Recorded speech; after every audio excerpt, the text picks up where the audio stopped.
Cain y Abel son un par de personajes ficticios en el universo de DC Comics, basados en el bíblico Cain y Abel.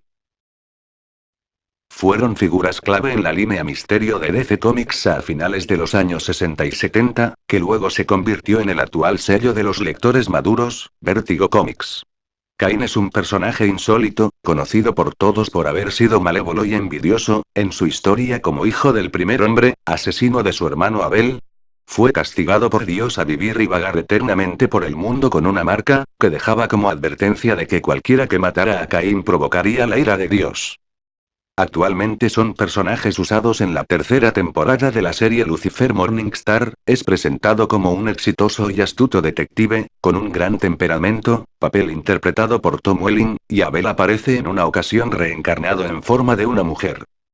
Pero la verdad, es que la descripción de Caín en el mundo de los cómics es la de un hombre delgado, con extremidades largas, con un rostro anguloso, anteojos, barba tufti y pelo recogido en 2 puntos por encima de sus oídos.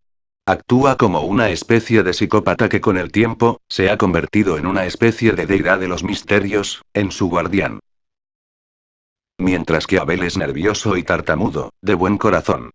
Abel, es algo similar en apariencia a Caín, con barba y el pelo tufti que viene a puntos por encima de las orejas, aunque su pelo es de color negro en lugar de café.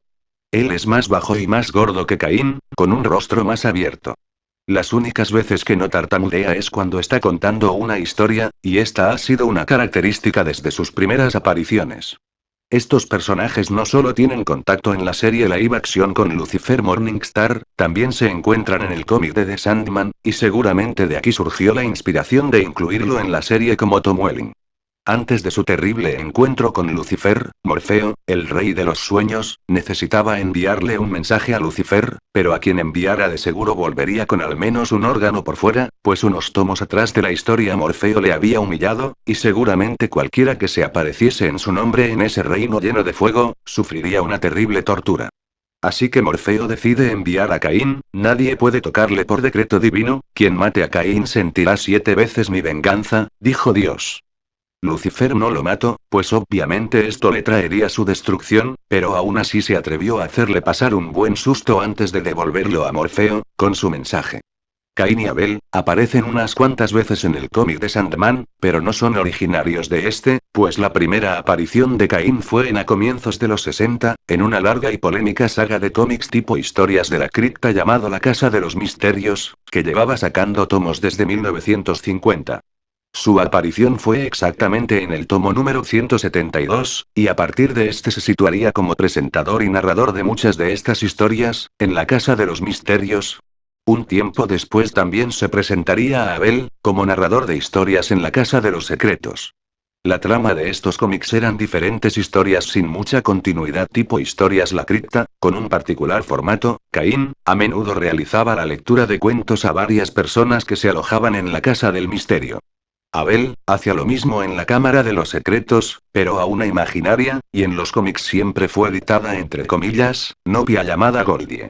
En los primeros números, Abel contaba las historias directamente a ella, pero siempre parecía estar solo. Caín y Abel viven como vecinos en 2 casas cerca de un cementerio, Caín en la Casa General del Misterio y Abel en la Cámara Alta de los Secretos. De acuerdo con su aparición en Swamp Thing, la diferencia era que un misterio puede ser compartido, pero un secreto se debe olvidar si uno trata de decirlo. Las casas se encuentran situadas en un pequeño pueblo de Kentucky, y luego se supo que las casas y ambos personajes existían solo en los sueños. En ese entonces ese tipo de cómics estaba siendo atacadas por grupos moralistas por lo violentas que eran, así que su calidad en esos días se estaba perdiendo, pero los escritores de DC Comics en protesta volvieron estos a sus raíces, sacando de nuevo grandiosas y terroríficas historias, sin importar lo que dijeran. Fue en esta época que un nuevo director, Joe Orlando, junto con otros talentosos escritores, crearon e implementaron a Caín a la saga de historias, como anfitrión de la Casa de los Misterios. Ahí estaría situado hasta comienzos de los años 80 que la serie fue cancelada. Unos años después Neil Gaiman de nuevo lo revive en Sandman, como parte de su mundo onírico, como un sueño al que muy pocas personas recurren, y cuando lo hacen Neil y su hermano cuentan historias que solo ellos conocen, de secretos y misterios. Cada uno en su respectiva casa. Seguramente los personajes de Caín y Abel tendrán más apariciones en cómics futuros, puesto que son personajes sumamente interesantes y que de seguro con buenos escritores se les puede sacar mucho más jugo. Hay que recordar que aunque son personajes poco conocidos, en su tiempo jugaron un papel importante en el género del horror en los cómics, y ciertamente muchos escritores los deben tener presentes.